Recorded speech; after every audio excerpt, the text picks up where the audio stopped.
What is up, my fellow geeks? Welcome to the Collector's Table. This week, Adam is gone. He's at his buddy's wedding, so I hope you're having a great time. And we are joined by Trey. How's it going, Trey? Man, it's going great, man. Happy Easter to everybody. Coach Rashid, thanks for coming, Rashid. Long time no see. No doubt. And Kevin. Kevin is not only this month's featured collector, he is a permanent member of the show. So welcome to the show, Kevin. I appreciate it, man. It's been a blast so far, so hopefully keep this going. Shit, you just got exiled by Rashid. Shit. Nah. Perfect timing, Rashid. Perfect early timing. in the morning. Definitely welcome, Kevin Super K. Definitely welcome. Before we get started, we'll just let people trickle in here. So, Kevin, what's new with you this week? Any pre-orders? Anything on the horizons? What do you got? Let's see here. I did get one piece in this past week. A little understated. I've been really impressed with it. It was that premium format Zatanna from Show. Really love the sculpt. Very clean, small footprint. Works well in my whole DC line. So I'm real excited about that. So if anyone's on the fence, I highly recommend it. It's worth the spend. I saw your pictures. She looks really good. I like what they did with that, with the sculpt. Paint is good. Nice and clean, you said? Yep, and love the details. They get all the intricacies on the clothing and stuff like that. It looks, like I said, it's pretty impressive, especially if you kind of look at what Prime 1, I know that one's starting to hit as well. So if you don't want to drop the big money and have the big footprint, this is definitely a good alternative. No doubt. You got any pre-orders right now, currently? Pre-orders at the moment? No, I got a couple things that are going to surface here pretty soon. I take it back. I know, Shane, you and I kind of went down that Dark Talon hole there. So I've got a second one pre-ordered coming. So we'll see. I'm getting my whole shrine to Dark Talon and large-chested women, apparently. So just don't show it to my wife. I mean, Sith and hot, it kind of goes together, right? Yeah. Hey, no complaints. No complaints on a Dark Talon, that's for sure. And Trey, how about you? What do you got? What do you got coming in? What do you got on the horizons? You're looking forward to POing, other than everything LBS? Yeah, pretty much everything LBS. Got a couple of maybe just another payment or so on Captain America, and I can get it home. So I know you guys heard me say that. Waiting for them to say when they're going to ship the Cyclops, which I think is coming here soon as well. Could even be May. Waiting for that pre-order to open up for the Iron Man. Happy that they pushed back that Superman, what was that, No Limit Studios or something like that, that bus. I'm glad they pushed that back. Give me a financial breather for a second.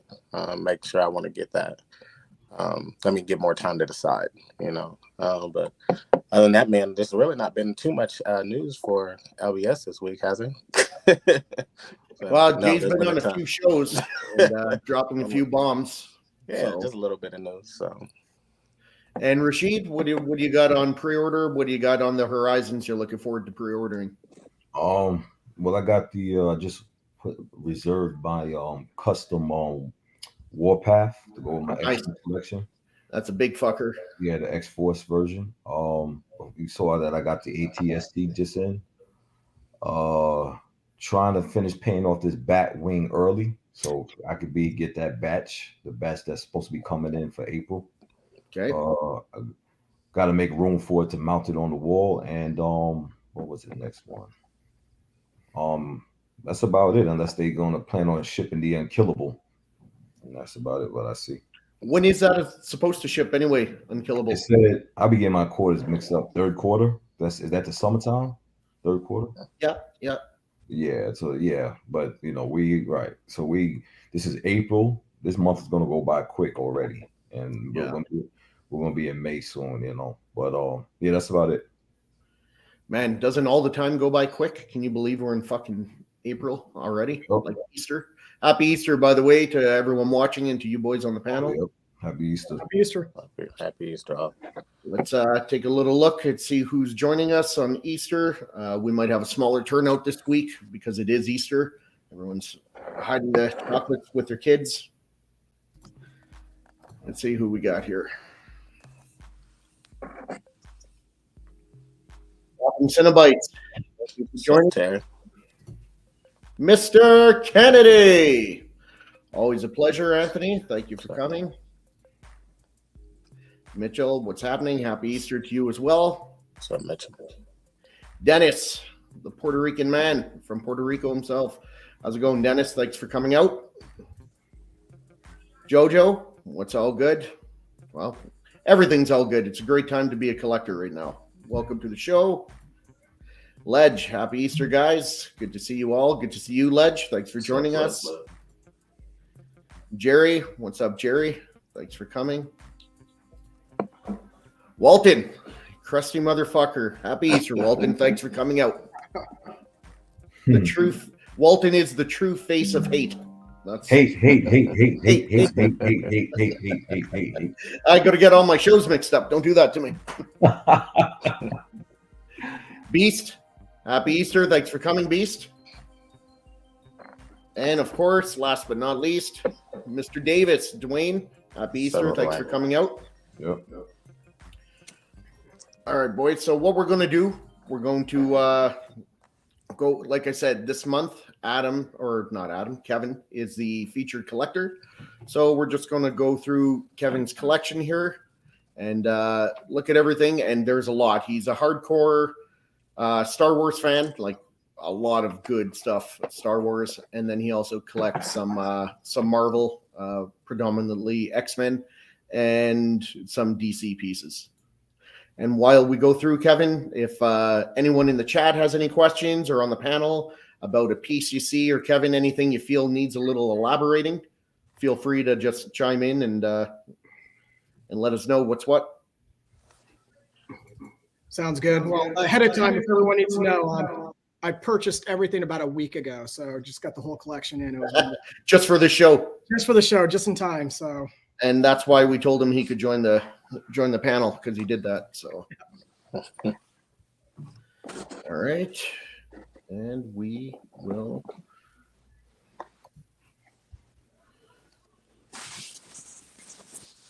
All right, can you boys see the picture? Do you guys got the picture up on your screen or what? Not yet. No, not yet. Okay, I know what I did. Go.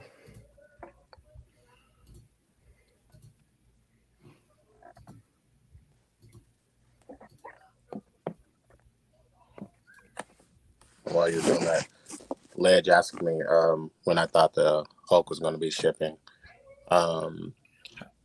Ledge, I can't remember if it was Q4 or Q1 of next year. I'll look that up. And try to find out, see if there was a definitive time. All right. Sorry for the technical difficulties here, boys, but I think I got it now.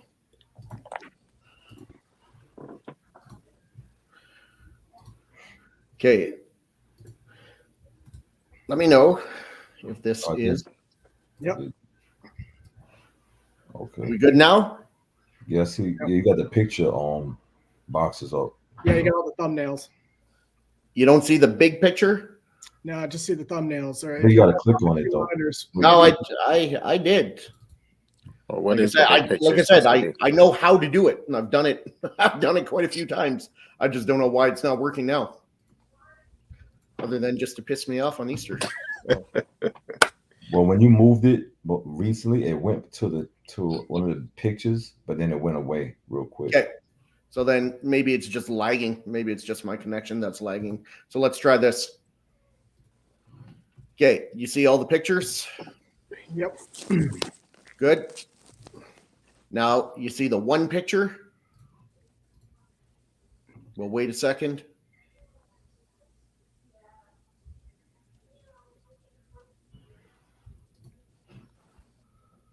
One picture's not coming up? No. Oh. Yeah, if you're running off of two monitors there, Shane, it may be just picking up the one monitor and images you're seeing are getting thrown over to the other one. Yeah, I think. All right, so let's do. Don't worry, we'll get to the pictures. They're coming. I feel like I'm at the eye doctor. I was about to say I'm on conference calls like this all week. Yo, am I the only one that feels like Shane's in a cockpit and he's flying a ship or something? Yeah, he does look like that. All right, what do you guys see now? Now we see the one I picture. see it. It's good. See the one picture. Yeah, I see the one. I just want to. Did it change to another picture, or is it still the one picture? It just changed. It just changed just now. Okay, so there is a bit of a lag connection here. Okay, fair enough. So this is Kevin's, obviously, X-Men and DC room. Kevin, you want to just tell us about this quick? Yeah, sure. So what we're going to go through here in my house, I've got the agreement with my wife is I can have stuff in my study. I can have stuff up in the quote unquote game room and the media room. So what you're seeing here is the game room. My kids are a little bit older. I had one just go off to college. So she used to have a computer desk and all that there. That's gone. Now this has strictly become kind of that DC Marvel area in the corner. So I've been working with stuff, and you can see that I kind of mix between my sizes at the moment. I go from 1/3 to quarter scales, just kind of the pieces I love.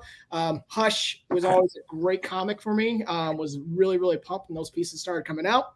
So I've got a few of those in there, and yeah, that Magneto is still one of my crowning pieces. Love that guy. I know he doesn't fit the size, but I couldn't pass him up. So I was like, oh, I'll just make him that standout piece, if you will. So there you go. This is all that DC and Marvel on that side of the room. And it's pretty far away from the shuffleboard table, so you can still play around without bumping into anything. I like how clean it is. I like the art prints in the back. It's really nice. And then you got that nice shelf up top that lets you put all your 1/4 scale DC. That's nice. Yep. I had no idea you had all that, man. I thought it was predominantly just Star Wars. Yeah, it's evolved over the years. So yeah, it's one of those things where I started off probably like everybody. I did action figures and things like that. Sold all that, moved into a little bit of hot toys, sold most of that, and just started picking up pieces as I went. And running into guys like Shane and stuff like that, I've learned a little bit more of discipline. I've kind of narrowed down what I'm getting. If not, you'd probably see a lot more Transformers, Ninja Turtles, G.I. Joe, He-Man, anything that I would have watched when I was a kid in the 80s, but try to pull back a little bit of discipline. Man, beautiful collection. Your Iceman, is it turning yellow or is it staying white? He is staying white. I've heard about the horror stories, but that is pure white right there. Everything that I've ever had in my collection hasn't even come close to any kind of direct sun or whatnot. So I do try to stay away from any of that. But yeah, I was a little nervous when I started seeing some of those images come out, but he's been staying good. I love the way that Rogue and that Juggy are facing off, going towards each other. That's cool. Oh, of course. And then, yeah, just a few extra pieces. Got a few more coming, but yeah, I love the Mystique, man. XM does everything real solid. I've been always pleased with their stuff. It's just so hard to get hold of them. I'm still looking for that Dark Phoenix. I would love to have that piece in my collection someday. The only issue with that Mystique is that it's overscaled, and you can't tell because Colossus is big, but it's overscaled. I mean, yeah. You know what it is? Piece. I did remember when I got that piece. I don't know if you guys remember. I got that piece, Angelus, where she's supposed to go with Witchblade in the Darkness. She's also overscaled because she's way bigger than Witchblade. But it's such a nice piece. I don't even care if it's overscaled. Right. It's just, like this piece with her, she did this piece just spells Mystique. Her standing, sexy, and that's body, that's XM as well, right? Yes. Yeah, I don't know. It's really, really the easiest fucking thing to do is to put a character in scale. Like, it's not, you could find out just about anyone's height and divide it by 4, divided by 3, divided by 6, whatever scale you're doing. It's really not that fucking difficult. Yeah. I don't know how they keep fucking that up. I just can't figure out how companies keep messing this up. Like, how do you overlook that? I've always wanted to see what like the 1/4s and with that many especially look like with like the LBS. I think it looks great, like having like that shining, statue that's just like, but with your Mystique, I've always wondered this. It seems like the Mystique might be like 1.3.5 scale. What does she look like? Have you ever looked and see what she looks like near that Magneto, like her size? I haven't put her up next to the Magneto, but at one point she was close to that Juggernaut, and yeah, she was giving him a run for his money. He's a big bish. Yeah. Juggernaut was kind of drooling there for a second. So yeah, I love that Mystique. She's big because I got her next to the some people were saying that now the Magneto on Throne, the first X-Men piece. Yeah. She's bigger than him, but it's just, just like Kev said, I scale, I don't care, but I mix my scales up, whatever the best, if that represents the character, then to me it's all good, Absolutely. Me, so I'd like to see who's bigger, her or the Zion Art version 2 of Darth Talon, because that thing is way overscaled as well. Yeah. And that Professor X, I mean, I already know, Shane, the light up feature on that piece is just phenomenal. It's crazy.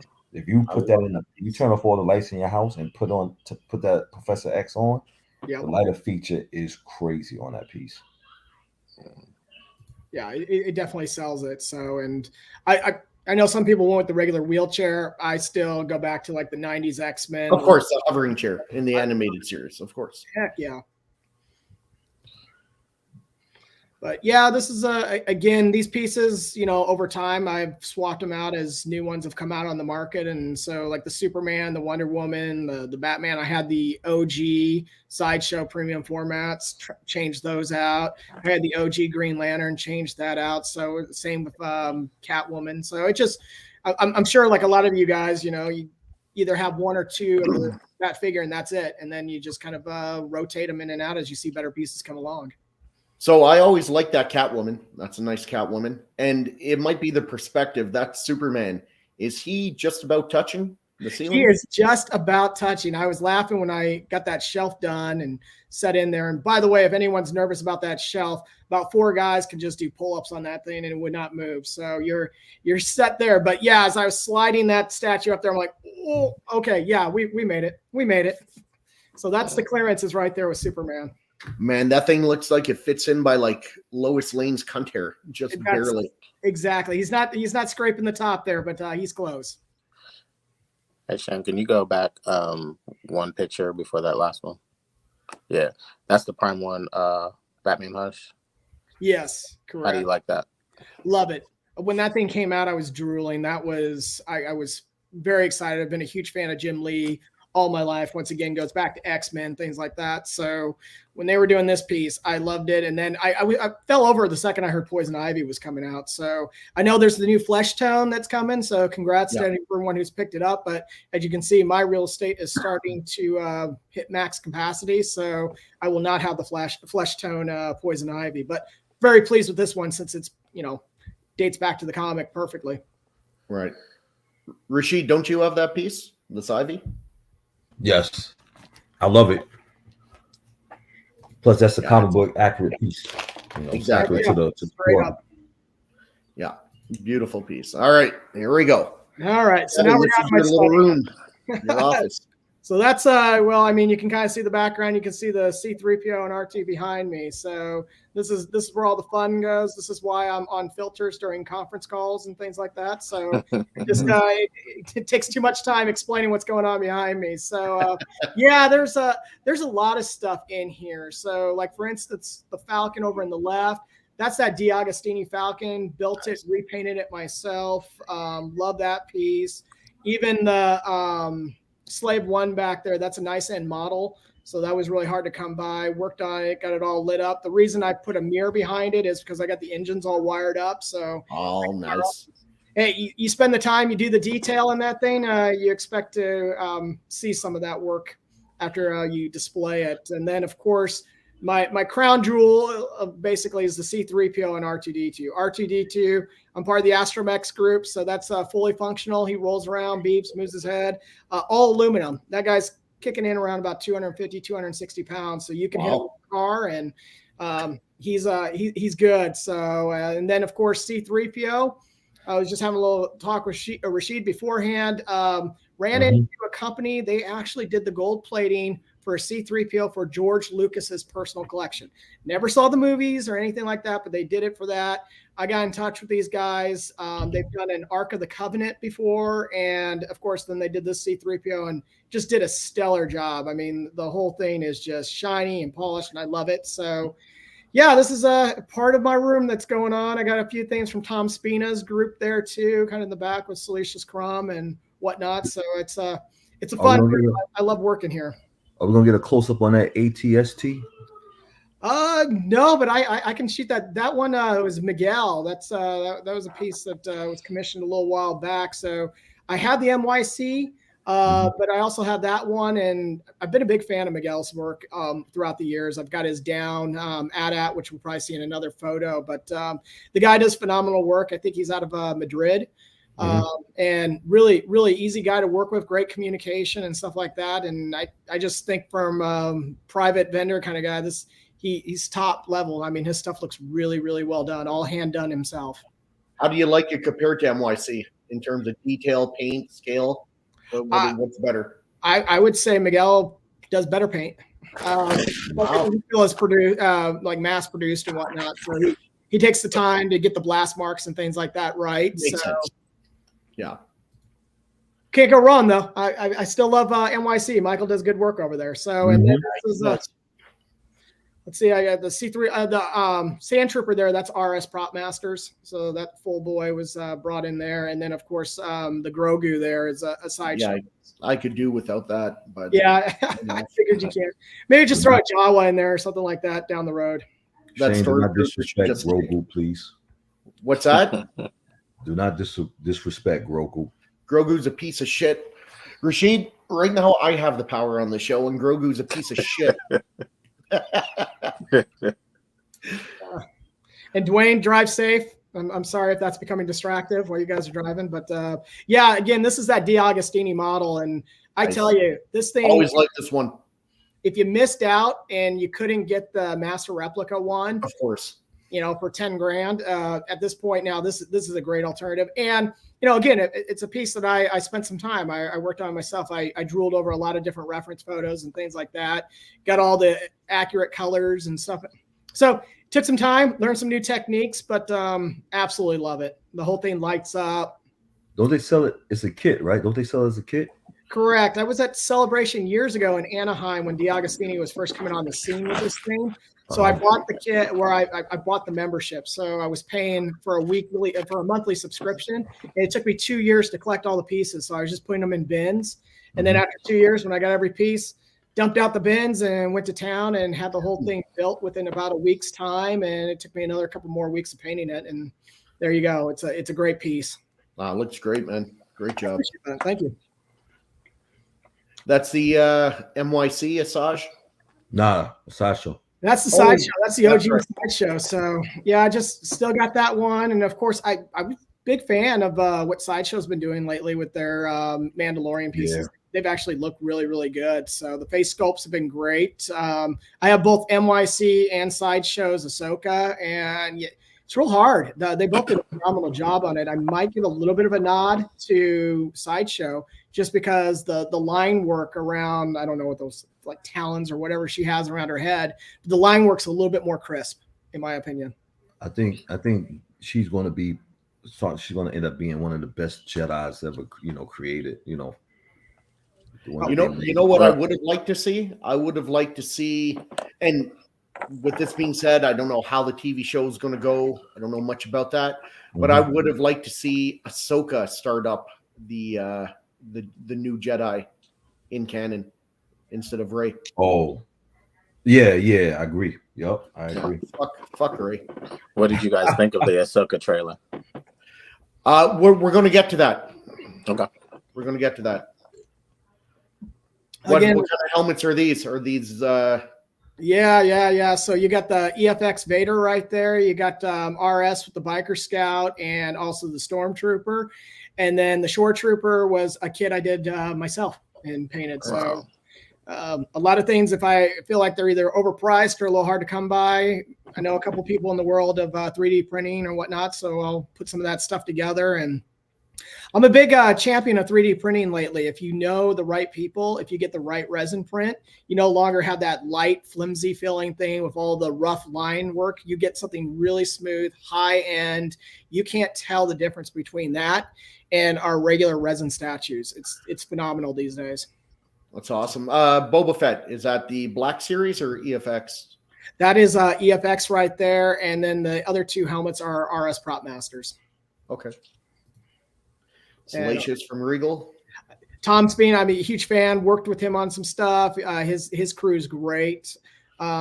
You know, I know it's a little bit pricier, but I love that stuff that's just that one-to-one accuracy to the props. So I like having those pieces. They're a nice conversation, and they just add that next level to your collection.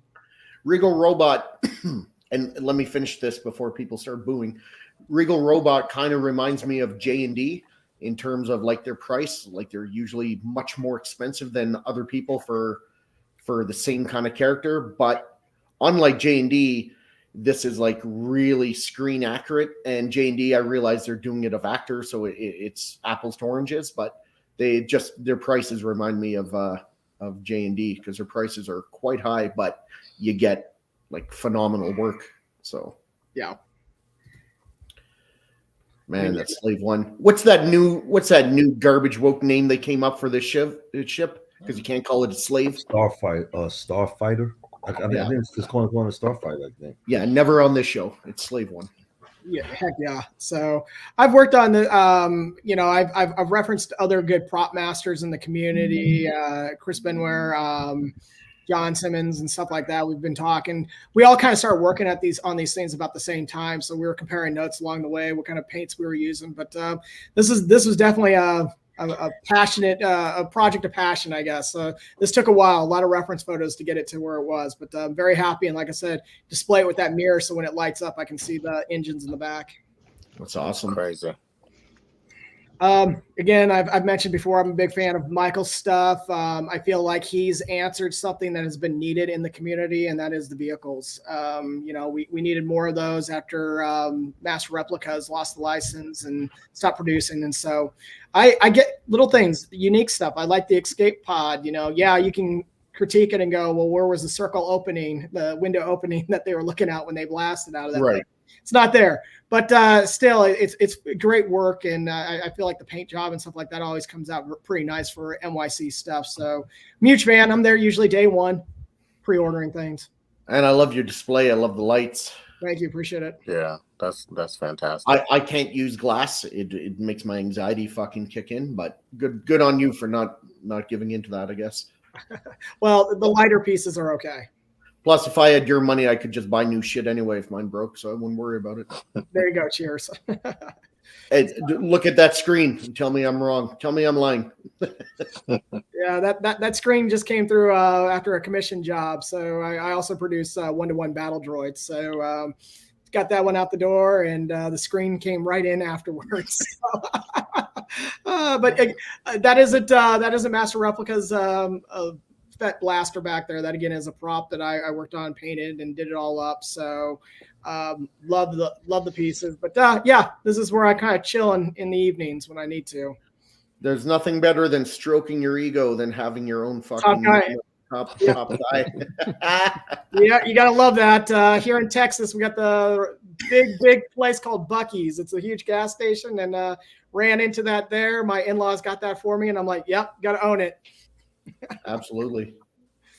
Where are we going in here? Okay, so this is into the media room. So I just installed some new shelving in here. The media room is strictly Star Wars. So as you can see, I've got a couple of the NYC things in there. I have 2 TIE fighters. I believe there's another shot that we'll look at, but one is NYC and one's the EFX. So again, I feel like Michael has done a great job, a great service to the community by really coming in with these vehicles. And when you compare them to stuff that's already been out there, whether it's Master Replicas, EFX or whatnot, it's right there. The quality is right there. So if you're on the fence, I would say jump in before these things disappear and you're ending up paying $3,000-$4,000 for them down the road. I love how your stormtrooper looks like he heard something around the corner and he's kind of hard peeking out. Like, yep, I did that full. That was a fully posable one. So I was like, you know what? That's kind of fun. Everyone else is standing upright and stuff. So when you come in, I wanted to be just kind of peeking around, like, what's up? I'm here. Let me ask you guys. You guys are big Star Wars fans. What's your favorite tie? I go right to the Interceptor. I love the Interceptor. Right. Yeah, I like the Interceptor. The bomber.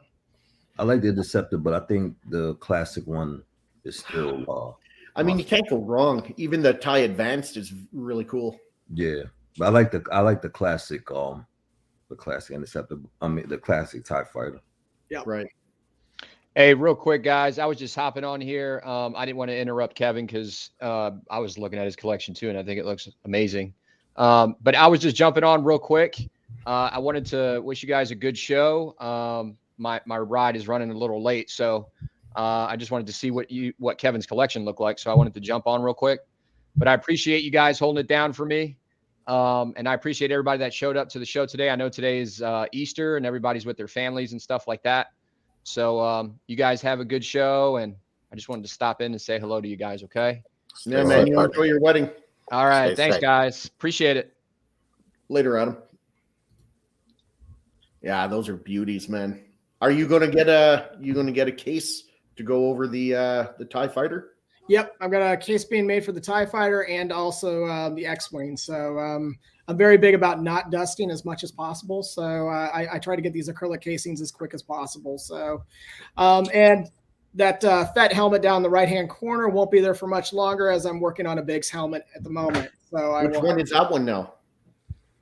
The one in the right-hand corner, that's just the Fett helmet, the new kind of rattle can repainted after Mandalorian going into the Book of Fett. So I'm like, yeah, that one's going pretty quick. So once that's gone, it'll be Biggs down there. Yeah, nice. And then, of course, a couple life-size things. So that Fett, the story behind the Fett was I was working with a gentleman, Alex, as my Spider Fett. He got commissioned by Sideshow back in the day when they wanted to do their one-to-one Fett. So I worked with Alex on the prototype, learned all my techniques, and painted my own kit. I was always a huge fan of the Return of the Jedi jetpack. So I went special edition, which gave me the Empire Strikes Back helmet for Fett, but gave me the armor from Return of the Jedi with the jetpack. So love that piece. That's been in my collection for a while. The Vader there, it took me a while to get all the accurate parts for Empire Strikes Back, and then worked with Tom Spina's group. So I have the actual David Prowse mannequin. So that is the full-fledged exact specs of Fett. That's where he stands. Those mannequins are a little over 6 feet. So you can kind of see that he's a bigger boy right there. And of course, the trooper flanking him is RS Prop Masters. I like the posters in the background too. Yeah, those are actual movie ones. It's the Revenge of the Jedi and the Empire Strikes Back. That's a movie theater one that I got the opportunity to meet Harrison Ford and have that signed. So wow, that never leaves the collection. So that one, of course. And then I got go ahead.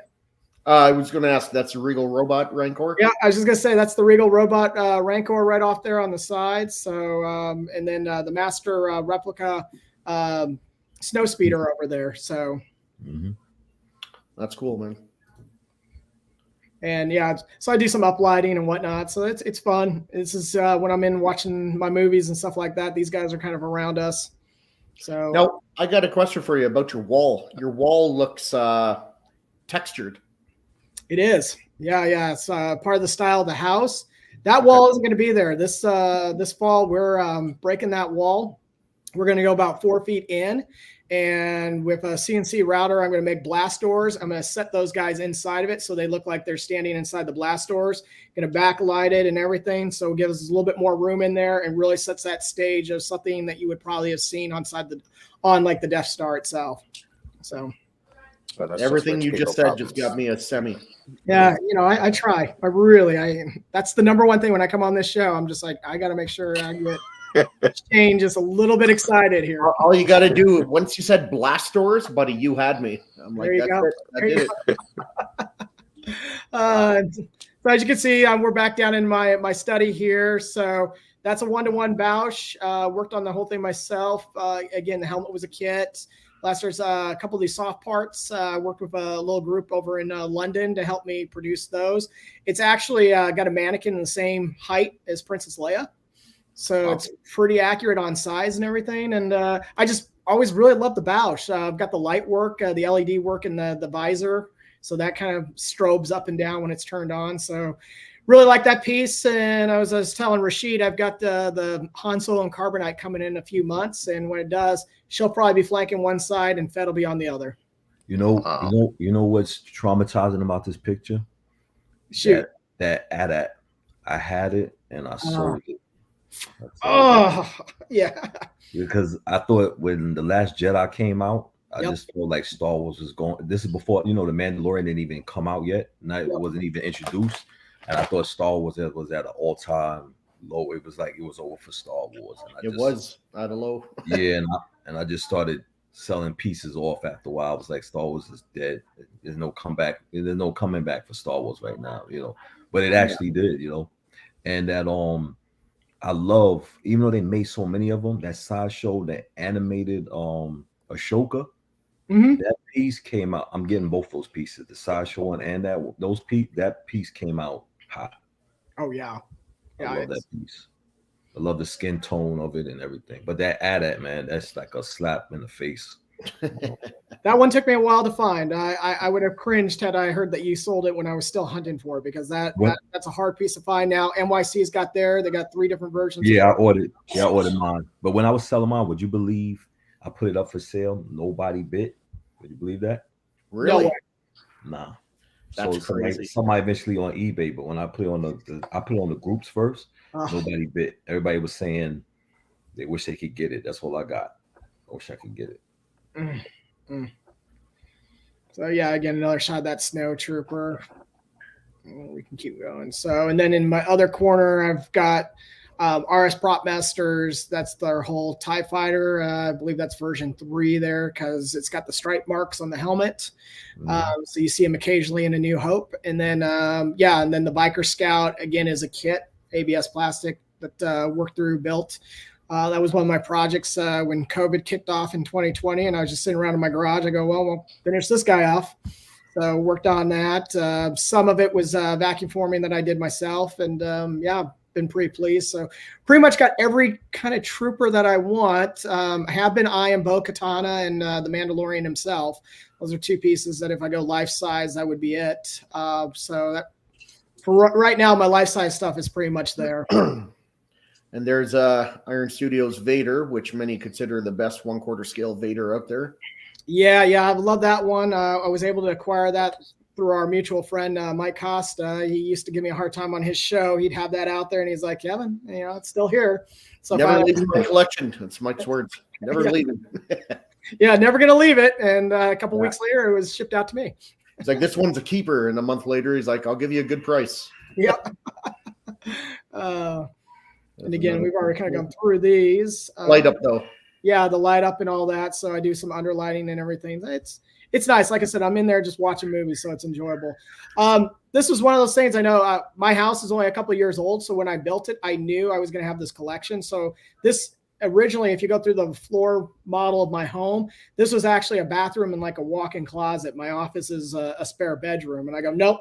I want to have a thing that I can display my collection. I want the shelving in there and stuff. The biggest laugh I always got was when people were walking through our house trying to figure it out. They're like, now what the hell are you guys doing in there? Are those like beds or something you're setting up? So I'm like, nope. This is for my collection. So I took a little special time with this. Of course, Shane, I know your eye draws right on that Star Destroyer in the background. That's a Randy Cooper piece that I put together and lit. And let's see here. We've got, again, Tom Spina stuff on the chess set. The chess set itself, that one actually worked on that. There was only, I think, 25 of them produced in the world. We did them right here in the Dallas area and set those out. So those are pretty high end. They got, we actually put Bose speakers into those things. So they play music, the lights all light up and everything. So it's pretty authentic Dejarik table. So love that piece.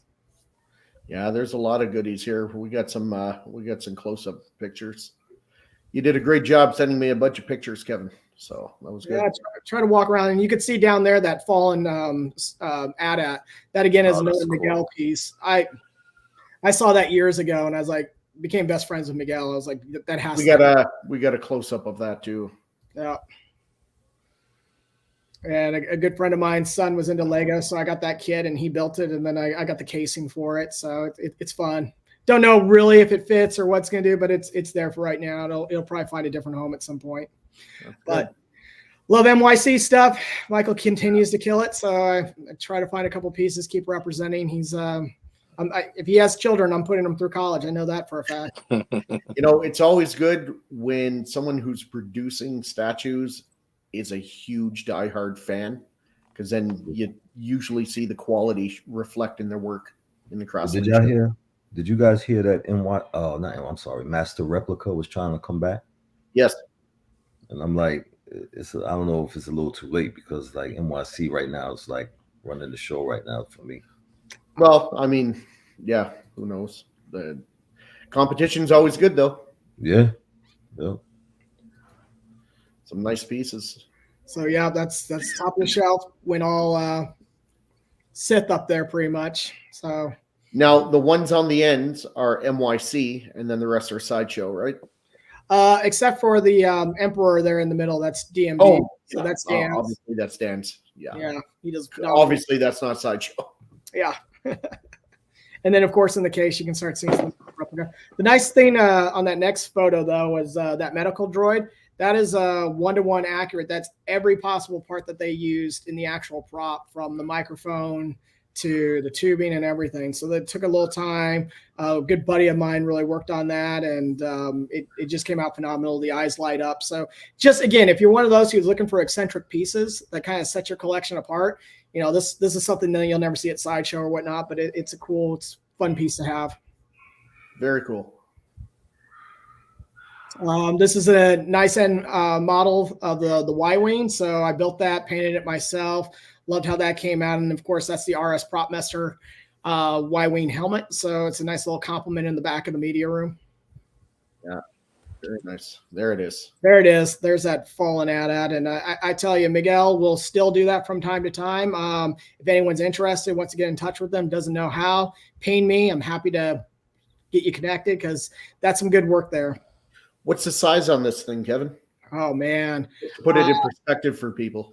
As I say, it's pretty much in comparison to kind of like the it's larger than the Master Replica one. So what are those? They're what, 1/24th or? I don't know the yeah. dimensions. So like, is this 3 feet long? Would you say? Yeah. Oh yeah, that's easily 3 feet long. That's something, okay. Especially with that casing I put on. So this is a big boy. I know they're doing a couple stand up right now through the Hyperdrive. They had a few that they limited to their group. So a couple people got those, but this is massive. If this thing's standing up, it's 3 feet tall, easy. Wow. So landed on those, and this is in my game room. So these are my Sideshow, but you got to love the Tauntauns. I remember when they first debuted those things, I'm like, I'm going to get 2. Didn't even think twice about it. Got to have both of my guys on it. I got 2 also. I had to get the 2. And I wasn't going to do the debate between Han Solo, whether it's a brown coat, blue coat, whether that was because of what came out in the toy line or whatnot. It's like, I'll get them both. And there we go. So when in doubt, buy both. What? When in doubt, buy them both. If you can, do it. This was one of my Grail pieces. I still love this Biker Scout on the speeder bike. It's a phenomenal piece. It's always a standalone. I'll never trade it out for anything else. I know NYC's got theirs coming, but this is the piece I love. Yeah, it's a nice piece. It's big too. Yeah, it's got some good presence there. So there's the Lego. Yeah. Wow, that's nice. So yeah, you can see how that all lights up there. Eventually the Grievous will move on. I've got another Mandalorian helmet coming in. So that's going to kind of be my Mandalorians down there, and he'll move into another part of the collection. And then, in the glass shelving and stuff like that, those are just DTOFs raised up. Some of the lighting there, got a CNC router, a buddy of mine does. So we've started trying to incorporate a little bit of that Star Wars architecture in there, just to give it a little bit of flair instead of just strictly IKEA stuff. And that's fun. That's just to the right of me right now. So again, why I am always on some type of filter when I'm on conference calls, because that would be a lot to explain over and over again as we're taking time to walk through it here. So Master Replica, love the lightsabers. Try to get hold of as many as I can. Still out for the Mace Windu. I know Disney's got their line. I've always found those pieces to be too girthy. I like the Master Replica ones. They're sleek, they're thin, they got some real good weight to them. So I still try to pick up those pieces when I can. And again, that's another Tom Spina piece. Table, the classic scene of Peace Game Body Slam. So loved it. Yep, classic. And without the lights on, in the right-hand bottom, that training remote, buddy of mine, Trooper Trent, started developing all those. It's great. He was able to find a globe that's magnetized and floats from China. Got hold of it, stripped it, did 3D printing for all the Griblies, put this all together, and now it floats, it rotates, it lights up. That's he fantastic. sells the bits, so it's fun. That's fantastic. And just a few more helmets. Again, the Luke X-Wing helmet I did myself. And the one in the middle there, that's an RS Prop Master. And then, of course, the AT-AT. That another is just a private commission job that I found a guy that had pretty much all accurate parts on that. So had to go that route as well. And, of course, a little Jazz Ink there on the left. Got the Falcon. Got that with all the Hot Toy figures inside of it. And then below it is the Han and Carbonite scene on Cloud City. But back in my media room, I just had these shelves installed with the uplighting. Came out real nice in my opinion. Just another way to kind of display things, to keep it clean. And the wife loves it because the stuff can come down and it still has resale value to the house. So anyone can come in and still enjoy that part of it. Is that NYC Akbar? It is. Yep. He creeps in a little bit, and that's NYC's probe droid as well. Right. This is the last part of my game room. So I do have the full-fledged pinball machine there from Star Wars. So that was a nice piece. Mr. Freeze still. So I got still some of that DC stuff. So this is kind of like the comic transitioning over to my media room Star Wars area. And then I've got just one of those units that has like all the arcade games. It's a 4-player system. So I love that Mortal Kombat. So that's awesome. You name it, it's there. But yeah, love the Mr. Freeze. That was a gorgeous piece. It's gonna be hard to part with someday. But yeah, I have a lot of fun on that machine. My kids' friends have a lot of fun. So I bet that is definitely on all the time. And it looks beautiful. Like just to have it in the background looks phenomenal. Appreciate it. So that's the gist of it. I mean, most of it's going to be kind of repeat photos or whatnot, some close-up stuff. But I love that Grievous. That Grievous, I tell Always you, love that Grievous. It's that Grievous, it's Greedo, Akbar, and the Gamorrean Guard. Any of those, if you were smart enough to jump on those when they were selling for retail, congratulations, because those. I got that General Grievous. I got that piece. Oh, see, that's man. I had to pay a little bit for that guy, but those pieces are phenomenal. How do you like this piece? I think this is one of Michael's best pieces out of his entire line. Wow, that's a statement. I love her. I mean, everything, the intricacies, when you really look at this piece, all the details and stuff, it is a mixed medium. So I know that's not necessarily what you like, Shane, but the cloth work and all that is just absolutely phenomenal. This piece was breathtaking. It was one of those I was like, did I really like the Han Solo movie? It's not so much, but I thought the character, I thought the costume was really cool. I was always into it. So I go, I'll just go ahead and get this piece. And you're right. I'm not a big mixed media guy. I wouldn't buy a piece that's covered in mixed media, but that doesn't mean I don't appreciate when it's well done and appreciate looking at it. Yeah, Enfys Nest came out really, really good. So if you have the chance, if you're a fan, I highly recommend, because you're probably never going to see another one of these out there. There's that probe droid. There's that probe droid, yep. And just kind of the setups that I've got from Sideshow and Hot Toys and stuff like that. So got the whole Jabba kind of scene going. Would love to see Hot Toys come out with a few more things now that we're celebrating the 40th anniversary of Return of the Jedi.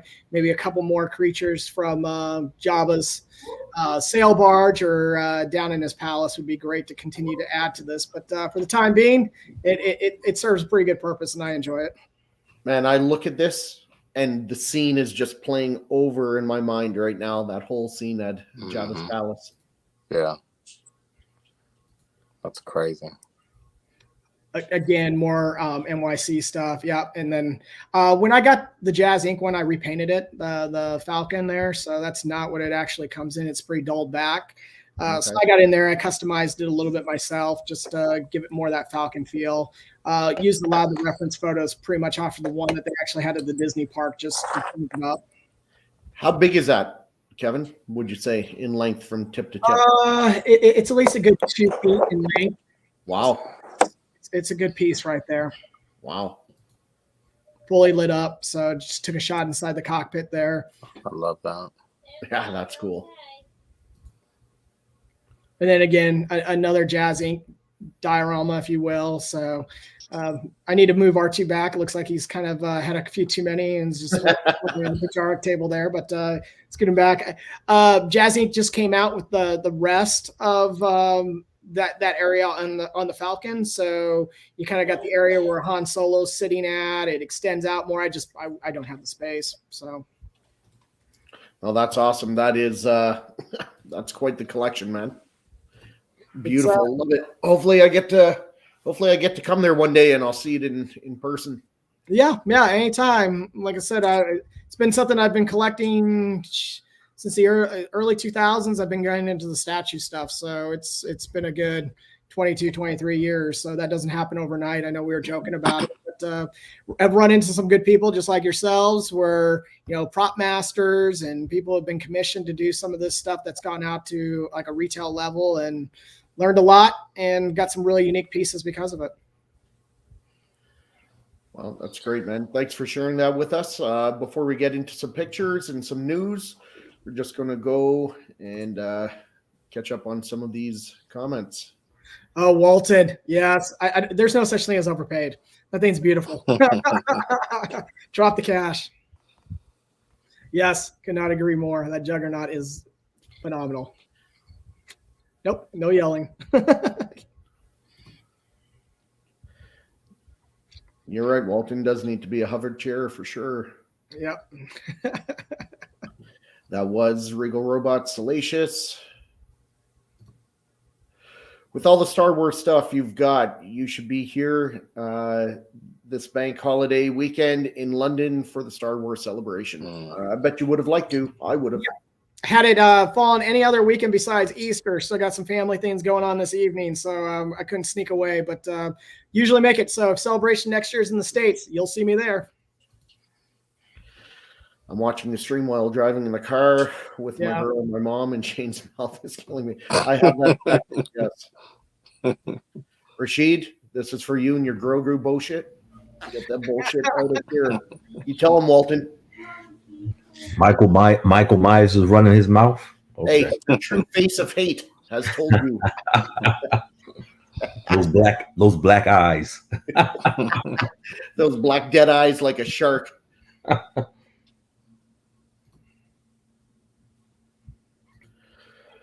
Only kids and women love Grogu. That's true. So, Rashid, I guess you could pick which one.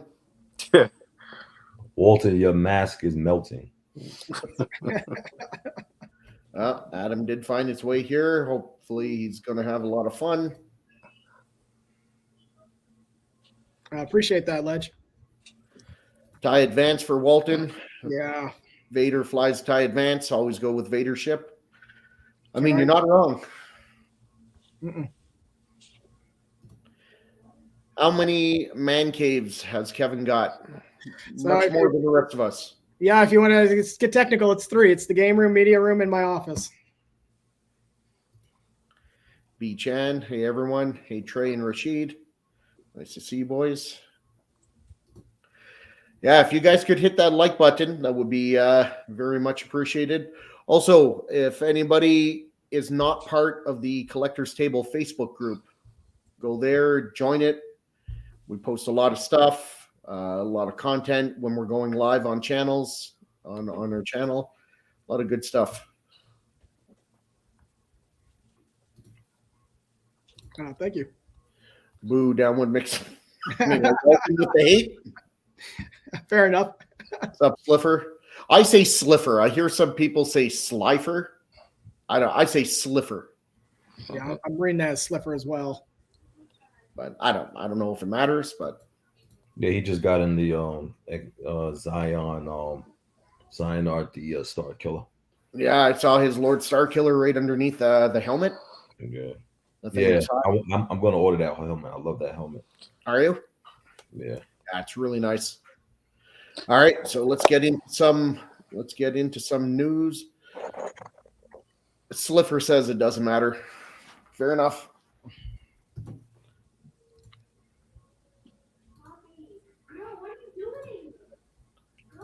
Oh, you tell him.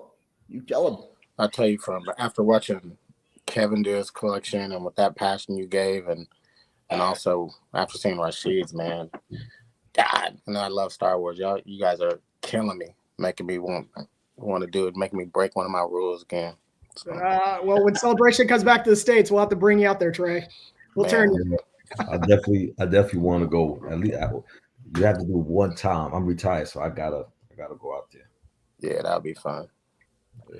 Okay, so Lucasfilm announced that 3 new movies are in the works. Yeah, what is this all about? Mangold will direct a film covering the first Jedi to wield the Force set 25,000 years before the film, so 25,000 BBY, give or take.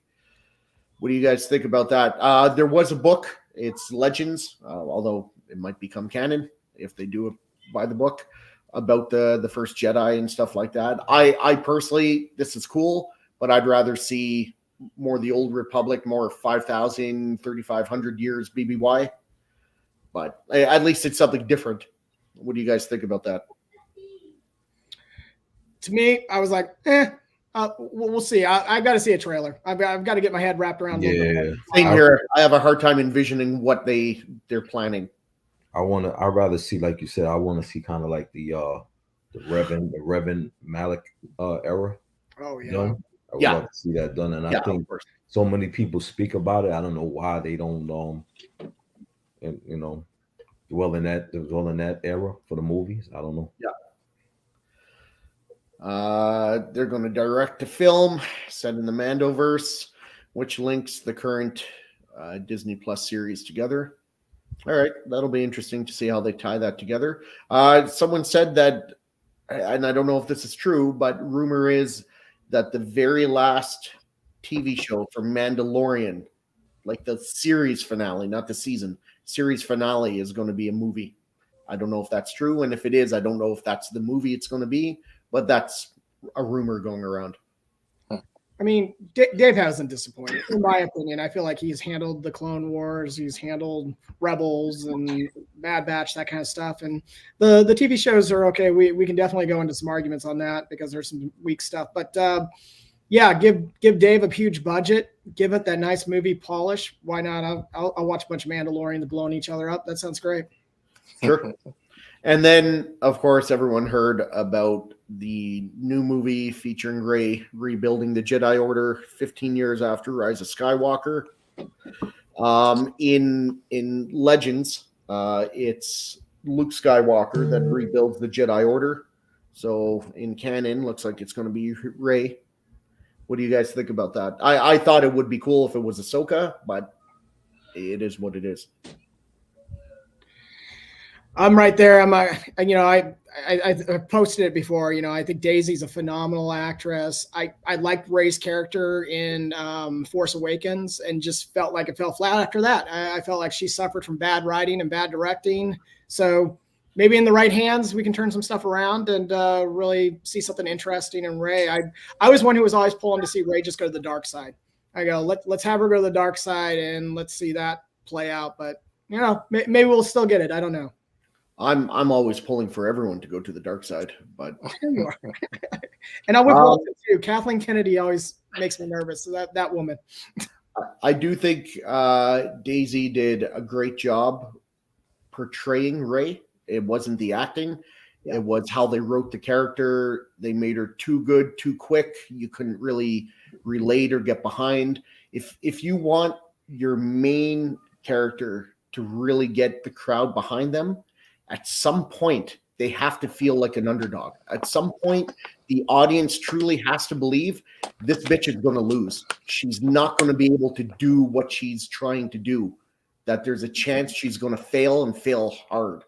There was never that. She never failed. She was too perfect at everything. Until the third movie where they tried to fix everything, but it was too little too late. They made her too perfect from the start, and you just can't relate with that. That's not relatable to the average person. Here we go. Ahsoka. Would you everyone saw the preview, the trailer? What are your thoughts? Rashid, what do you think? I really don't. I'm hoping for good things, but you just don't know. Because like when Book of Boba Fett, and I like some parts of Book of Boba Fett, but as you see, a lot of people wasn't too fond of the movie. I mean, of the TV series. I actually loved Obi-Wan. Right. I think as long as if they keep this with the Thrawn story, I don't know who these other two guys Jedi's are, or Sith, but it looks good. Yeah. It looks good. I don't want to say because but Ahsoka aside, I love Ahsoka. Just like Book of Boba Fett, I love Boba Fett. So Ahsoka, I love her anyway. The character, it's just like Kev said. I don't know what Kathleen Kennedy may have done, or how much control of this she has. Right. That's my worry about it. Like, is there going to be a movement, or are you just going to let Star Wars be Star Wars? That's what I'm saying. I guess we'll see. Trey, what are your thoughts on the trailer? Hey man, I thought it looked good. I try to keep an open mind on everything and hope they'll make it so that it's just continues to build on the legacy. So I'm hoping it'll be great. Yeah, it looked great though. Yep, I agree. Kevin? Yeah, I'm excited. I mean, you get Hera live, you get Sabine live. That's great. Again, the TV series all kind of suffer from one thing for me, and it seems like you can see scenes that looks like low budget where you're like back on a set. I feel like everything from Mandalorian, Book of Fett, all that, you get a couple of those. Maybe Andor was the one thing watching it. I never felt like it was just a set somewhere. And I kind of saw that a little bit in the trailer, but I'm a huge Ahsoka fan, so it's something I could probably overlook. But man, I would love to see some of this stuff get to the big screen. I want that polish. I want more of that. Right. Blockbuster movie type effects. Yeah, I hear you. I've been saying for like over a year and a half that my number one Star Wars TV show I'm waiting for is Ahsoka, and that's because Grand Admiral Thrawn is going to be in there, and Grand Admiral Thrawn's my man, so I love him. I just hope they do him right. Don't do him dirty. Do him right. Well, so you got. Go ahead. I was going to say, and fans, and I know Shane, you probably picked up on this, but when you watch the trailer and they drop the whole heir to the Empire, that's such a nod back to the Timothy Zahn series and what we all. I've read those 3 times. Please have. Do you guys feel like from the time we heard about Disney Plus doing like all these type of Star Wars shows, do you think it's met the hype, or do you think it's fallen short? Fallen short. Yeah, as much as it pains me to say that, it has fallen short. Mandalorian season 3's kind of heading that way as well, and it was nice for a time when things were a little bit more closed down and stuff like that. You couldn't get to the theaters. It was a nice little substitute, but I can get to the theater now, so put something out there that I want to pay for. So I'll tell you what I think about Mando season 3. Overall, I really like it. I have a bit of mixed feelings on it though. I was really looking forward to seeing some bounty hunting stuff, which obviously he's not even a bounty hunter anymore, it seems like. So that's kind of gone. So I'm like, all right, whatever. But I really like how they're going in depth with the Mandalorian lifestyle and what they did, their history, their culture. I really like that. And I don't feel like I'm watching a season of a guy babysitting a little fucking green goof. You know what I mean? Like it's not centered around Grogu. So I like that. I think it's going to like with Bo-Katan too, or Bo-Katan and just all of the Mandalorians, not just Din Djarin anymore now. Oh, this is definitely Bo-Katan season. There's no doubt. She's part of this one in the last couple of episodes for sure. But I like how she's been portrayed. It's not forced. It's not forced down your throat, but you still buy in that she's a badass bitch who could fuck you up. Yeah, she's a badass, but she's not demasculizing the man either. So that's right. It's very well done. I like it. But I would like to say that they did kind of make her save his ass like multiple times. That's true. So, all right, and then Tweeterhead announced to everyone. There was a lot of discussion. Are they going 1/6? Are they going 1/4? Obviously, they would go 1/4 if they were allowed to go 1/4, which I heard it's up to Sideshow. So by seeing this, if that's true, I'm going to go by the assumption that Sideshow doesn't have a 1/4 Tweeterhead, or sorry, 1/4 Two-Face coming out. So I guess they go for a Tweeterhead. You're not going to step on our toes, which. Now that Sideshow came out with their new 1/4 scale Poison Ivy, people were asking, well, how come Tweeterhead's Poison Ivy only came out in 1/6 scale? Maybe that's why. Yeah. But that's good. I think this will do very well. Tweeterhead's been killing it, and fans have been screaming for a Two-Face for a long time. So it's long overdue. So this was announced on the Batman Statue Collectors show. The president, CEO, whoever of Tweeterhead came on and said that they're aware of the missing pieces. For those of you that didn't know, the 1/4 scale Joker on Throne by Tweeterhead, a lot, not all of them, but many of them were missing the alternate portrait and alternate right hand that was holding the switchblade. It just wasn't in the box, and there is no exclusive or regular. It's just one variation. So they did come on and say everyone will be taken care of, and they're going to be shipping out like quickly, not in a few months. Like it's going to be sent out to people. So that's good. Yeah. It's one thing when these companies make a mistake, but how quickly they respond and get back. As a consumer, I'm like, no worries, you still got my money because of something like this. Yeah, and as long as they make it right for everyone, that's good. Yep, exactly. It might be a situation for, a piece of shit to say they did get a portrait in the box and then snag an extra one. I know I've heard of people doing that in the past, but fuck Jupiter's cock if you can do it, I guess. All right, and Tweeterhead coming out with the Batman. I mean, fuck, it's been at least 8 days since we had a Batman, so why not? I'm sure it'll be good. Like, it looks like it's fully sculpted, so that's already a plus for me. And of course, Death is coming. This looks fantastic. Any thoughts of anyone picking this up?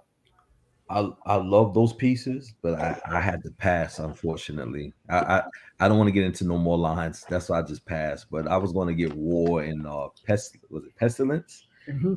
Yeah, these pieces are hot, but it's I just said nah. I got to be careful. Just another rabbit hole to go down to.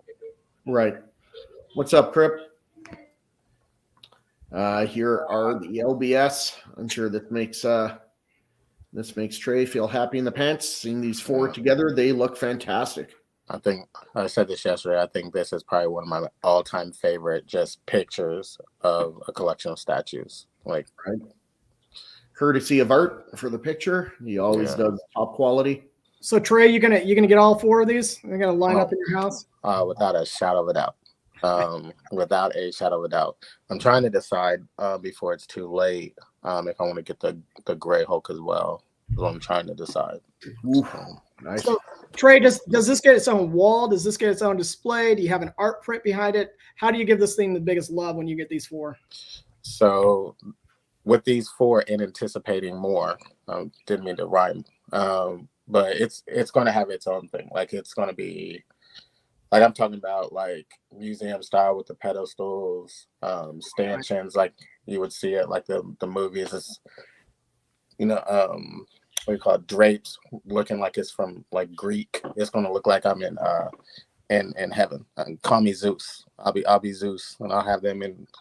You know, it's going to look like heaven. We know whose collection we'll be looking at here in a few months. It's rolling out. Yeah. Rashid or Kevin, are you guys getting any LBS, either current or future pieces you might consider getting?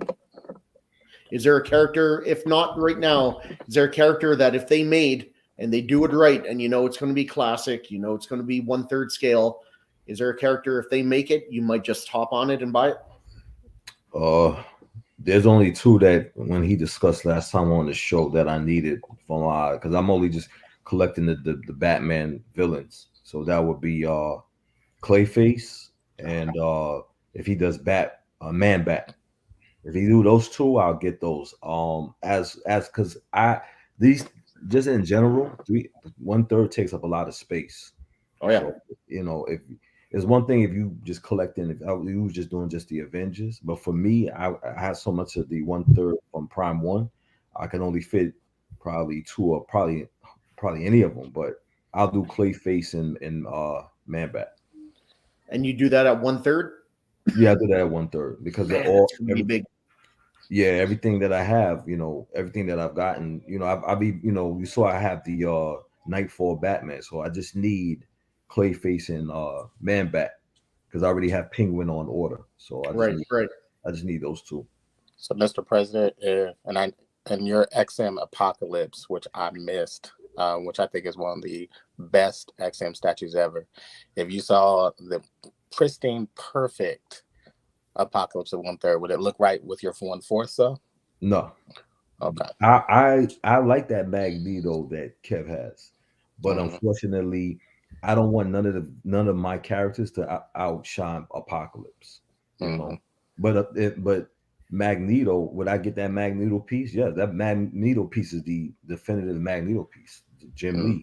You know, if you want that Jim Lee looking Magneto, the LBS is the one to go. But you know, I just can't do it. So it's a big commitment for space, that's for sure. Yeah. So all right, here we got a custom. What do you guys think about this? Who is that? Val Zod. This is Earth 2 Superman. Oh, okay. It's an interesting storyline because he comes to Earth and he's a pacifist. At least at first.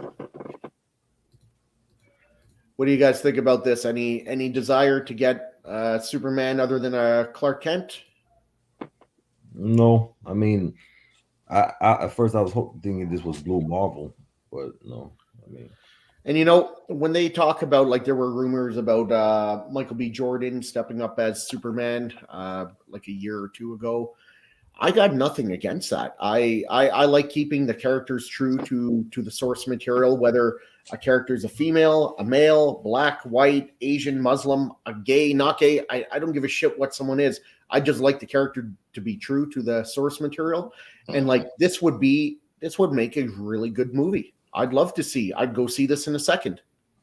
Yeah, I could see them if they did like, well, not a Snyder. I guess, you know, if they never got rid of the Snyderverse, I could see them doing like you know, mixing the Earths together to fight the maybe what was it, the Anti-Monitor, you know, so they get like multiple from different Earths to fight one being. So I can see that type of story happening.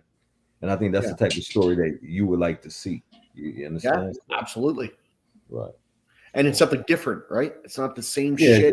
It's redone and regurgitated by, you know, a different director. It's like actor. How they did Spider-Man. When they did all the alternate Spider-Mans that came out to fight all the other villains. They used all the Spider-Mans. It was they're from different what you call it? Multiverses. Yeah. Right. So And what do you guys think of this? Sideshow teased their new, well, I believe it's going to be a 1/4 scale Superman and Lois. Oh, there's something fucky going on here. She looks like she sniffed the Joker's gas. Nah, I think it's cute, man. I like it, man. I don't know, man. She looks a little too anime compared to him. Look how thick those legs are, man.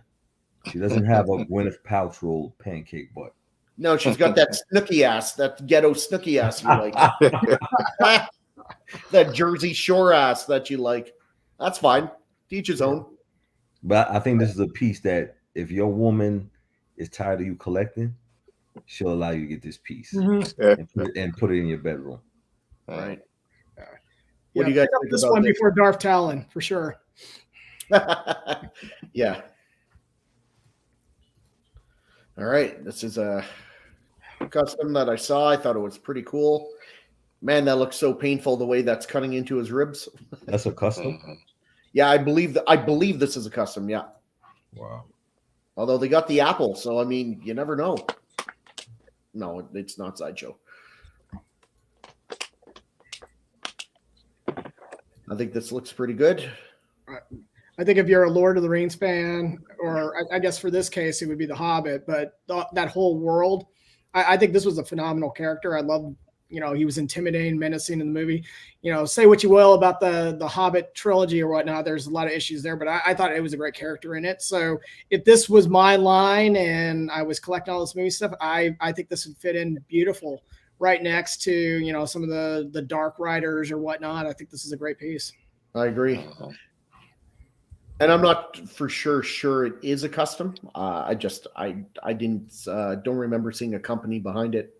So for one of the Prime 1 events, we saw Chainsaw Man, who I didn't know who the fuck that guy was at all, but I thought the statue looked amazing, like just crazy. Now we have Katana Man, who I'm going to assume is Chainsaw Man's nemesis, maybe. But this thing looks crazy as fuck as well. Jeez. Man, that makes my hands hurt looking at his hands split like that. Yeah, I don't know anything about this guy. I tried watching the animation, but I don't know. I gotta watch it again. I couldn't get into it. But look at the intestines here on his blade and on his leg. Yeah. That's sick, man. Chunk missing out of him. Tell me this is remind you of Batman Who Laughs a little bit. A little bit, yeah. It also kind of reminds me of who's that fucker working with the Nazis in Hellboy? Oh yeah, a ninja guy. Yeah, I forgot. Yeah. Kind of reminds me of him too a little bit. Yeah, really cool. I saw it. I'm like, yeah, we like the blood on there. Man, that and that Chainsaw Man facing off against each other. Forget about it. I think maybe that's Chainsaw Man down here. I mean. Yeah, I guess so. It's got the that's got to be him. Man, that looks good. I'm gonna have to queue this up on Crunchyroll because I don't know much about Chainsaw Man. So yeah, I don't know either. Actually, one of my buddies, his daughter is a huge anime fan, and she's actually a big Chainsaw Man fan. So when she saw that statue from Prime 1, she thought it was great. So here's a custom Spider-Man. So I'm not sure if the symbiote it kind of looks like it's about to take over his hand to finalize the takeover, or maybe he's shedding his skin, how tarantulas do that sometimes when they shake it off. I'm not sure, but what do you guys think about that? I love it. I mean, I'm going back to the old days of the symbiote and all that, and I thought that was a phenomenal storyline. I loved what Marvel had done with that, and they brought him back and they introduced Venom and everything. Now I know Venom is pop culture at this point, but back in the time it was so cool. And having this suit that just kind of molded onto you, I dig this piece. I mean, Spider-Man's one of those that I could dip my toe into and quickly be fully submerged if I decided to go that route, because Spider-Man's got a great lineup, great cast, good story. So I would pick this up if I was into it. Does anyone on the panel or in the chat know this version with all these white lines. I don't know if they're just veins or some kind of lightning, or is this a storyline, or is this just artists, interpretation, and they just took a. I think they following a little bit of the movie. Remember when Venom had those white lines? Even though I wasn't a fan of that, Venom had some type of white veins. This many though? Yeah, look at the movie. He had like veins all over the place. But the way they have it like on the back of the spider, that looks like electricity. I don't know why I did so many over there and stuff. Well, fair enough. That's interesting. Yeah, if you see those videos with the tarantulas where they're kind of shaking and they shed off their skin, there's a word for it. I forget what it is. Molting. That's what this reminds me of. Yes, thank you. Say it again, Trey. Molting. That's what this reminds me of. It looks like he's molting out of his symbiote suit, which is kind of apropos because he's Spider-Man. So I'm sure that's probably not what it was, but that's what I see whenever I see this. Custom Lion-O, because why not? You never get enough Thundercat. What is going on with that hair? That's that's like something about Mary hair. Yeah, that's that James Brown. Get on the good foot. That's a little better there. I was gonna say it's a little bit better, a little bit more movement, but I was going, what? I still love I still love my PCS Lionel. Yeah. Yeah. You didn't like the Sideshow one in the biker shorts? So bad. Hell no. Where he looked like he's praying. Yeah. Yeah. He's praying to the statue gods to fix him. So this is a custom Spawn and Batman. Yeah. Yes, I guess. On this. I don't know why Todd McFarlane will not, at least make a 1/3 Spawn. I mean, he would sell out so well. I don't understand. Just he would off Darth Rashid. That's why. If he would get the Kucherik brothers to do Spawn and sell like either 1/4 or 1/3, he would make a killing. Yeah, this looks pretty good. Would you guys pick anything up like this? I would. I mean, I remember when Spawn came out in the 90s. It was a phenomenal comic. It was really cutting edge for the time. The storyline was great. You had the Image just breaking away from the Marvel. They wanted to do something new and unique. And I mean, you're putting together two characters that I absolutely loved growing up. So right. I would put this. But again, it's a slippery slope because now then I'd have to start looking at a lot of Spawn things. And I know there's a lot of them starting to come up. And I'm don't know. I mean, stay away, Satan, at this moment. But, this is good. There's a custom Hulk coming out. This thing is big.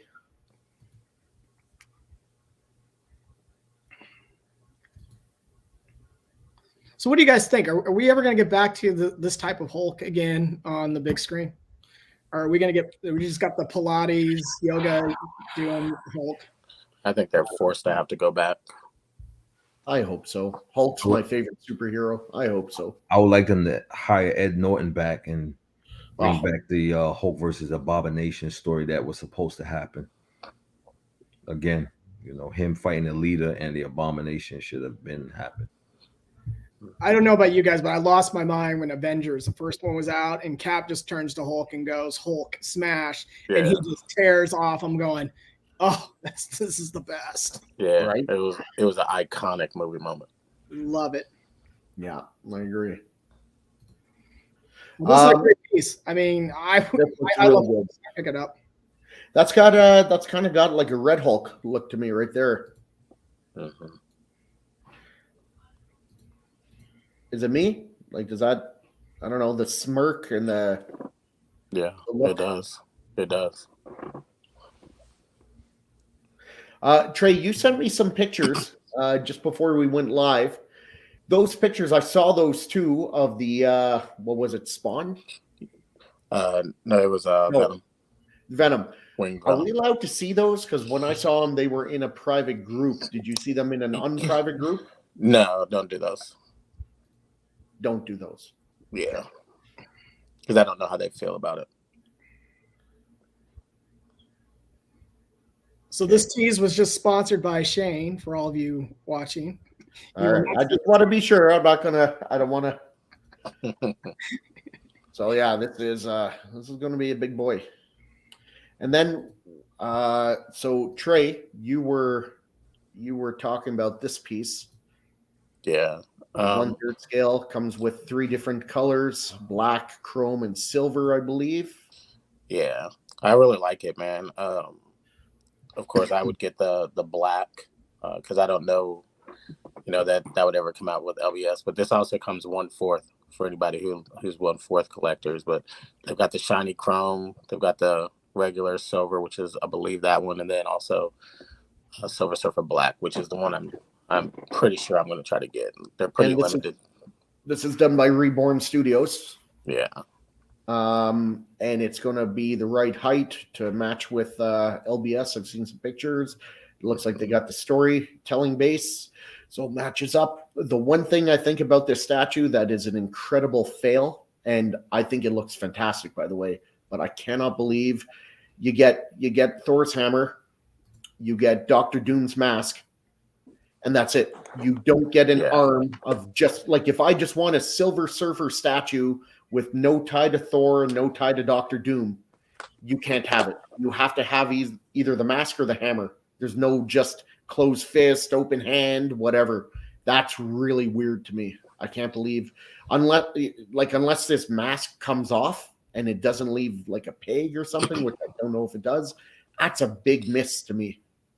The only thing I saw, which was in Tittenham's video or whatever, was the hammer slid in, but then you'd have like a hole in his, hand. But yeah, that's why I would get the Silver Surfer Black, because it's the only one that makes sense for me. Yeah.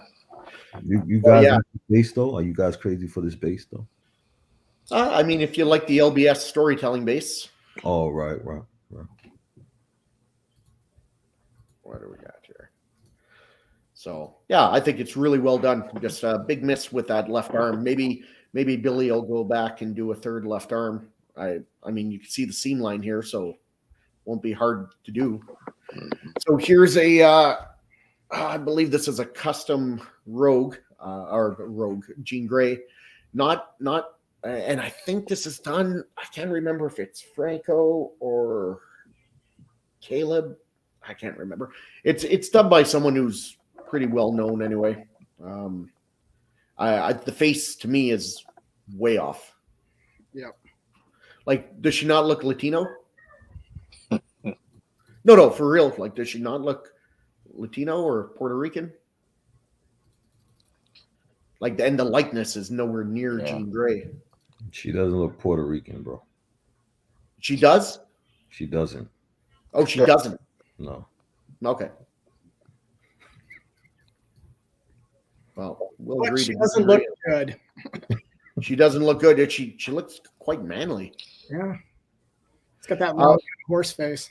So one thing, why the long face, Gene?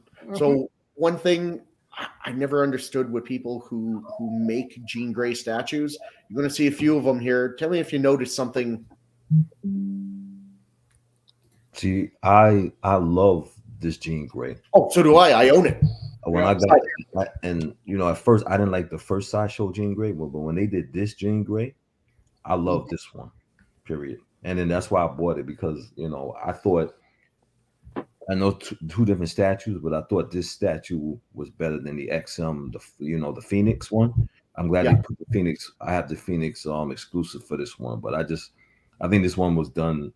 This is when Sideshow was really showing respect to the X-Men. So I love this one. And then here's the XM.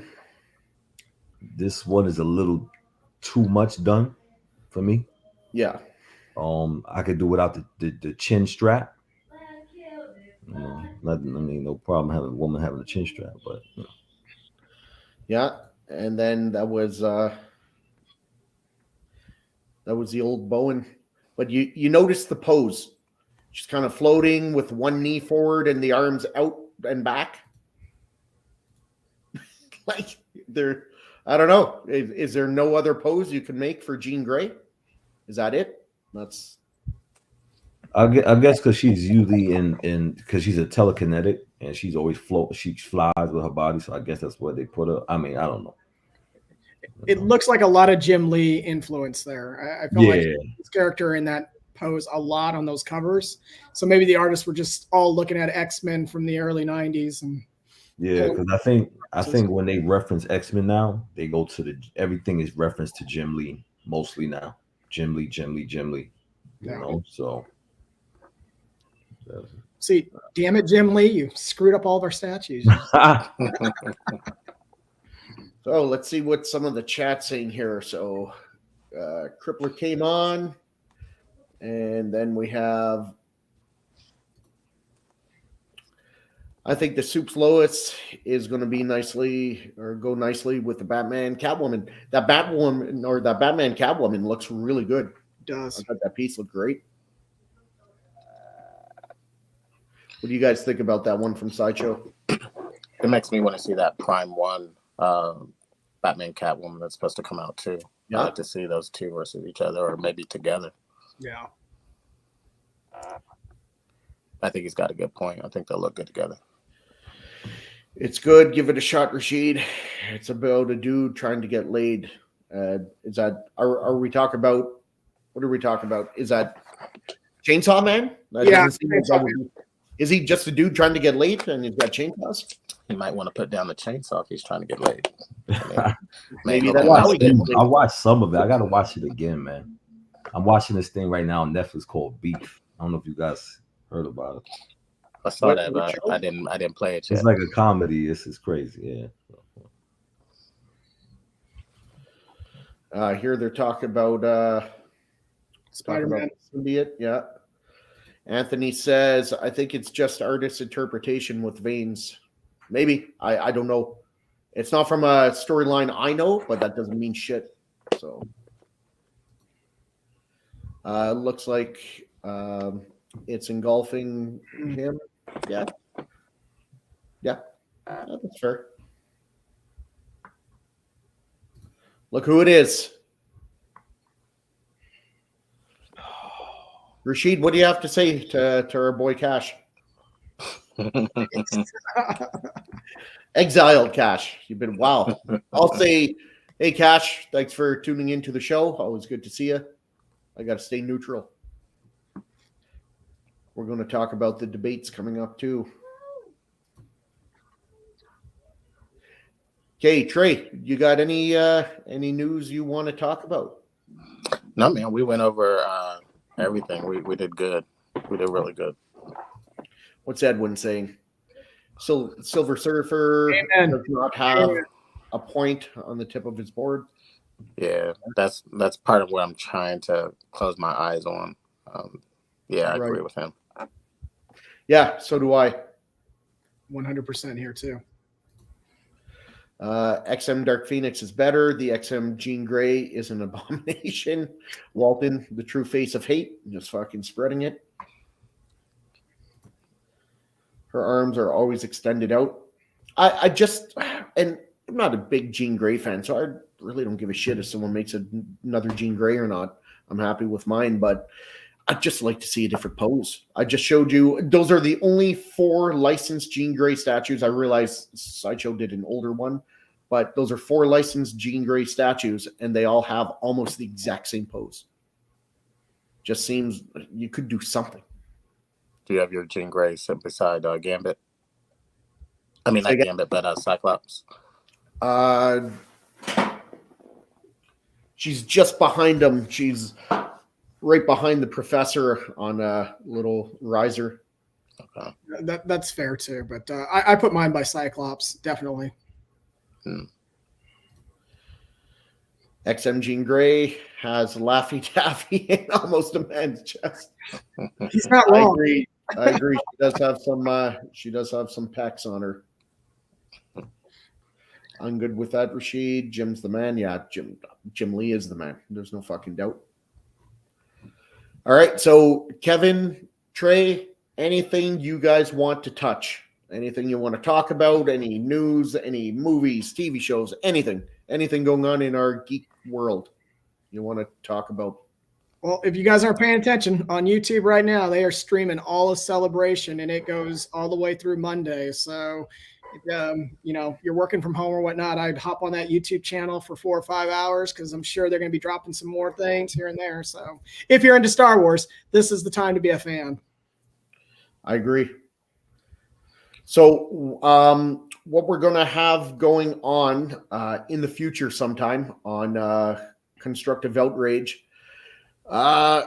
Yesterday, Cash announced he's running for Geek President against Rashid.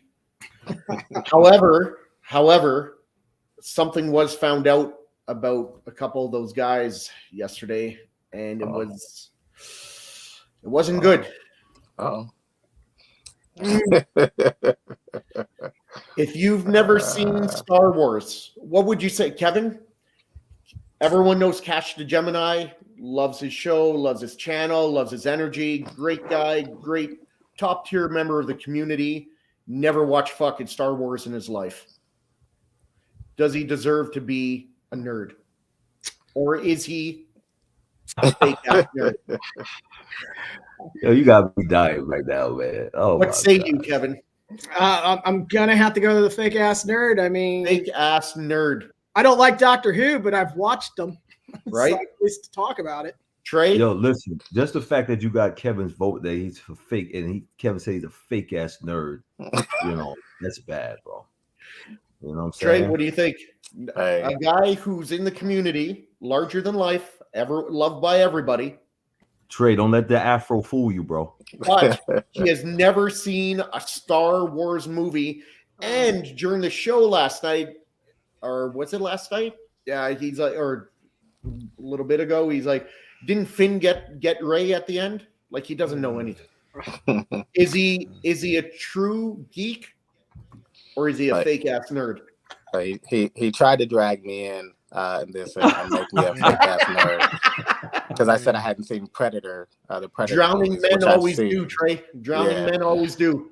The reigning president right now said he is. So I'm gonna let you guys all decide because me and Cash, that's my homeboy too. So I'm gonna stay out of it. I'm kind of like Superman, where I'm. Trey, you could tell us backstage how you feel. We're off the camera. But yo, listen, what's up, Crippler? Fellas, I gotta take my daughter to church. So don't look too excited about it. Pray for them fake ass nerds. All right. You pray for them. Never pray for your enemies. Downfall. Yo, later. See you later. And we are joined by Crippler in heading into you look wide awake. I tell you, I rolled over. I was like, it's 1 o'clock. I'm still sleeping because I was up all night. And then I see Cash coming in. I just got to wipe the sleep out my eyes and get over here and just let him know that he has no freaking chance, snowball chance in hell to defeat Darth Rashid. Oh, He didn't even brush my teeth yet. Put on the same shirt I had on yesterday because it's important. We can't have people like Cash running the statue community. Fake ass nerds will ruin this community. You won't get the statues you want because they think Rey and Finn is a couple. You'll get a Rey and Finn Dio. So what I was saying is in the future, we're going to be having a presidential debate with Rashid and his running mate, Crippler, and Cash the Gemini and his running mate, Buck Fangs, Buck Nasty, known to some others. And I will be moderating that debate, and it will be fair, and I'll be asking questions about new and old school nerd questions, and we'll also be talking about the community and what they're going to do, and everyone's going to have a time to answer the questions. Other people be muted, no one's getting cut off. I run a tight ship, and we're gonna see who's gonna get the votes of the community. Will it be Rashid, or will it be No, I'm joking. I'm joking. I gotta be unbiased. And I love Cash anyway. So truth be told, No, Cash is awesome. Hey, Cash. I'm worried about Buck training him because Buck knows his shit. Buck So- does know his shit, Yeah, but yeah. I think Buck might know too much shit, and that might bite him in the ass. Yeah, I ain't worried I'm not about even it. sure what that means, but it could mean something. You know, yeah. Let me see. If you haven't seen If Star you haven't Wars, seen Star Wars, it's blasphemy. I Right there. couldn't agree more. I mean, I couldn't agree more, obviously. Nerd card revoked. think about mean- the parent, the mindset of the parent that just says, "I'm gonna go years into my child's childhood without letting them watch Star Wars." What type of upbringing it's It's child abuse. Let's yeah, just it's call pretty it much what it is. It's child abuse. You are not setting up your children for nerd success. And I'm not talking about real success. I'm nerd What do you want success. them? You want them to be cool and be good at sports and marry a hot chick? Like, what is this shit? Get What out of kid here. says, Get out of "Hey, here. little Losers. Billy, Setting little them up for Billy, did you failure. watch Star Wars?" What's Star Wars? Little Billy's gonna get fucked up in school. So right. It's gonna get... What's up, Kevin? What's up, Trey? And of course, what's up, Darth Lord? Sam G. Oh, man. So, Crip, to let you know, I Mm-hmm. watched Sunday Roast today with Alex and Jill and Rad Titan. Always watch their shit. Love those guys. Been watching them for many years. And Alex was telling Gio about Collector's Combat. He never heard of it before. And then Alex was telling him how he's like, they put me up against this fucking monster. And Gio's like, so what is it about? Like, do you actually fight? Like, and they're like, yeah, you know, all this shit. And Really? They talked about it. yeah. So I sent Gio. I found the episode with Gio on it where he got absolutely mollywopped. Well, he lost by 1 vote, I think, but he got mollywopped by the Pink Power Ranger, Jerry himself. And I sent it to him, and Gio, he got back to me. He goes, if you have an after show, I'd love to. Okay. I'm reading the wrong one here. Lost to a Pink Power Ranger wearing dude. Fuck my life. I love that they're having fun with it. I did like, to me, I think when we started doing it, a lot of people, especially Gio, was it season 2, I believe. Yeah, he was. Yeah, and like you said, their audience doesn't really watch, and I think we have a more connection with probably like Jerry. Like a lot of our people who watch us watch Jerry, watch Yeah. who else did I say? But like I think once it gets a little more out there, then I think they'll do really good, really good. I thought they were gonna mop that. I thought Gio was gonna probably damn near win it when I first put him Gio in. is the Brock Lesnar of the collecting community. Come on. Yeah, I was Get out scared putting people against him because I thought he was just gonna wipe everyone out. Well, apparently, you know, the Power Ranger thought. Pink Power Ranger. Well, Gio will understand. What that. is she? She pterodactyl? Is that what she is? Yeah, pterodactyl. Pterodactyl. And Gio loved the name of your show too. Oh, really? Yeah, he Nice, said it was a really nice. good name. So Yeah. That's dope. Yeah, I like I said, I don't ever want to tell anybody that they shouldn't be outraged because that's everybody's initial reaction to something. It's the most natural. It's just after you're outraged, how can you create a more constructive dialogue with that so that it can actually be constructive with your feedback or whatever. But yeah, I will never be like, if you don't got nothing to say, don't say it, or this, say it. People need to hear it. But long as you don't shit on it and do it in malice, I think it's all good and it's more controlled. But And you yeah, never that's know. that. Gio could be making a comeback. I mean, other people have found their way backstage and taking people out and came to the ring. It happens. Yo, and now that freaking I'm working with Shane, I'm gonna show him more about season 2 stuff, which I didn't even have a chance to do. But yeah, it's literally sneak peek for Collector's Table. Our next season is gonna be tag team. So Oh shit! So babyface assassins, it could be Gio and Alex, like they could be coming back for.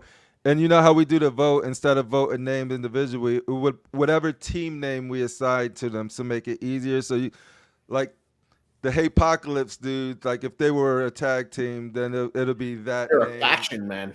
Yeah, it's gonna be crazy. A faction that turns on each other every second. Yeah, week. yeah. Dude, how could you run and then literally they have that? That's the purest form of hate, when they hate against each other. Oh god, it's so good. They're just turning on each other.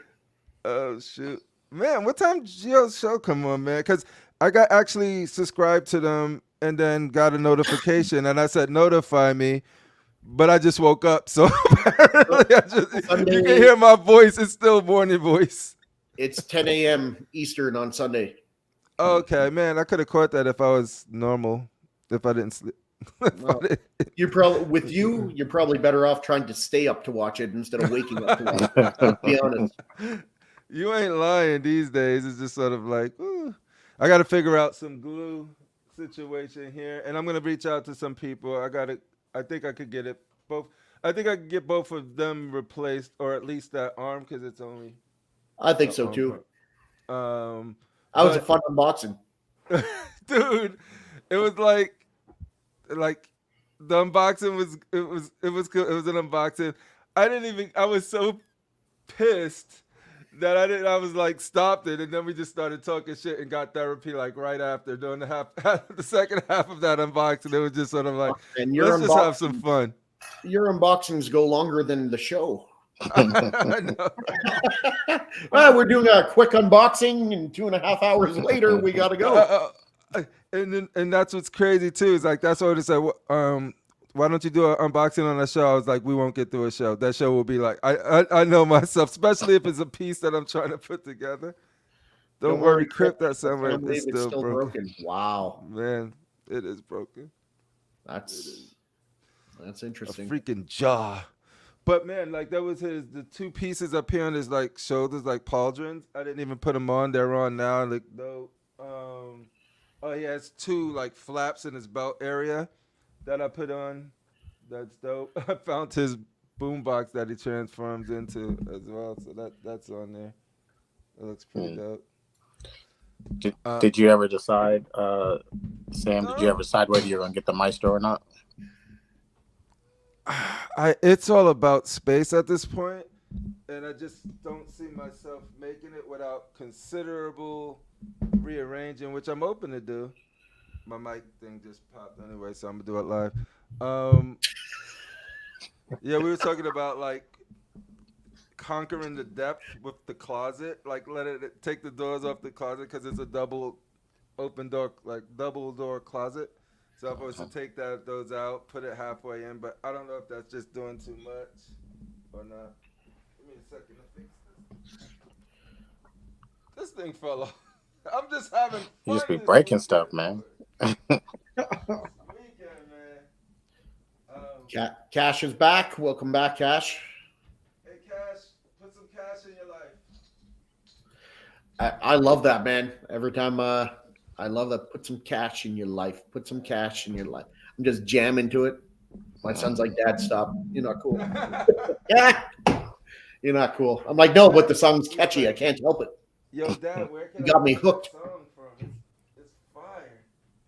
Who is that? That definitely has to be like his presidential slogan. Put some cash in your life. I gotta get. Oh well, not I. Cash gotta get better flyer music, man. His flyer music was putting people to sleep. You don't like it? No, not his intro, like what his presidential flyer ad. Oh, you remember? It's so amazing, and then you have Rashid's like, that's so good. It's just like, right? Yo, Cash's flyer be like, in the home of the brave, and then Rashid's like, it just gets going. All right, boys. Well, if Sam, you got anything to bring up? Anything you want to talk about? I know it's been a long time since we've been on together, but I know it's been a while, man. It's always fun though to come back after this long time of seeing you. Let's see. I don't know if I'm gonna be on any shows next week. I'm gonna be on family vacation. I'm gonna see if I do a Rashid and do the show from the hotel, but I kind of want it to be a big show, and I don't know if it's worth. A lot could go wrong when you remote and mobile, so I got to figure out what I want to do there.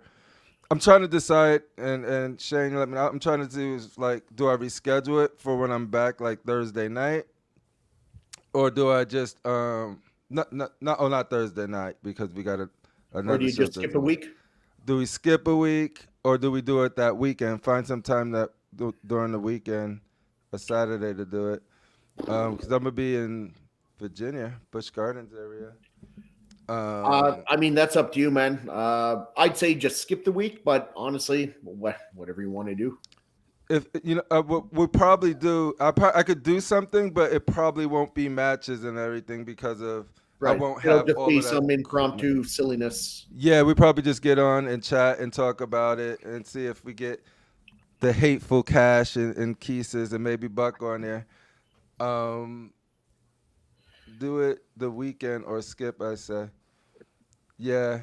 If we do a full push a show with like all of the segments, that will probably have to be either Saturday or skip. If we just want to hop on and just do a normal show that might get wild anyway, but it'll be from a hotel. So those are the options that I have right there. I was trying to get out of it. My wife was like, no, it wasn't even my wife. My wife says, you're going to, do what you need to do. I understand that you got this thing going. But my daughter was like, Dad, you ain't going? And that's what broke me. So I was like, nah, I got to go. She's like, I don't want to go family trip. I was like, I see. I got to go, though. You can't look into her eyes when she comes back and be like, Daddy, Papa, you disappointed me. Does she call you Papa? No. Oh. That's how, like the perfect family. I want to be called Papa. I was like, is she Papa. European? Is she Papa. British? Like what? like a fantasy show or something. Papa. Kevin, what do you got going on For the rest of the week? The rest of the week, what do you got going on until next show?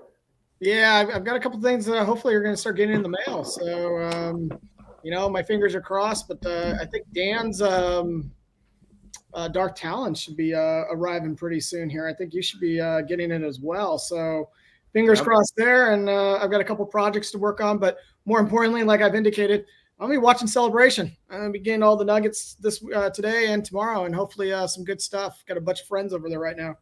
Oh, that's awesome. Ooh, I thought that happened already. It's still going. Yeah, it goes through Monday. Like a nerd Backstage, I'll ask you about what do you think about the 3 movies. You probably talked about it earlier. We did. Yeah, I'll go back and watch the replay. Shit. Let's start the show over. Let's do it. Trey, what do you got going on this week? Man, I'm just going to keep slinging crack rock and making money for these polystone statues. Love everything. Hardworking man. Love it. Got to do it. Okay. And Crip, you're going on holidays. Oh, we got Shane, what do you think about XM Sandman in person? I think it is fantastic. I think it's a sleeper piece. It actually looks like real sand. It's very well done. And you could switch out the left and right arm to make it really small real estate if you want to. Take up a lot less real estate. But I had the room, so I went with the 2 big fuck off arms. But I love it. I think it's a great piece. And it is heavy. Like it's 40 pounds, 50 pounds. Like it's heavy.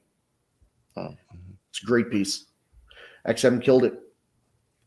All right. And for me, there is no collectors enabled tonight. Sorry, everybody. But holidays and stuff, a bunch of the guys weren't available. We also talked about doing a show another day of the week and just decided to skip the week. Give everyone, there's still lots of content everywhere else. So kind of like in Crippler's situation here. So it's that spring break time, man, where, family It's vacation. Easter, Got to spring get all of break. the family vacations in, or there's a lot of stuff going on before you get back into the shit. Cash is right. It's stupid crazy. It is. It's really good. Like, it's really well done. And then, so you can't find me tonight on Collectors Enabled, and you can't find me on Sunday or on Wednesday for Constructive Outrage. And I guess next time will be Collector's Corner on Thursday at 8 p.m. Eastern. All right, guys. Well, with that, thank you everyone for watching, and we hope you have a good Easter with your family. And just remember, we joke with each other. We have a lot of fun. We harass each other, whatever, but it's all in good fun. We're all buddies. We're all friends. We're all geeks. So let's buy what you love, enjoy collecting, and everybody have a good night. Get those fake ass nerds out of here. Fake ass Star Wars. nerd. Go see Star Wars.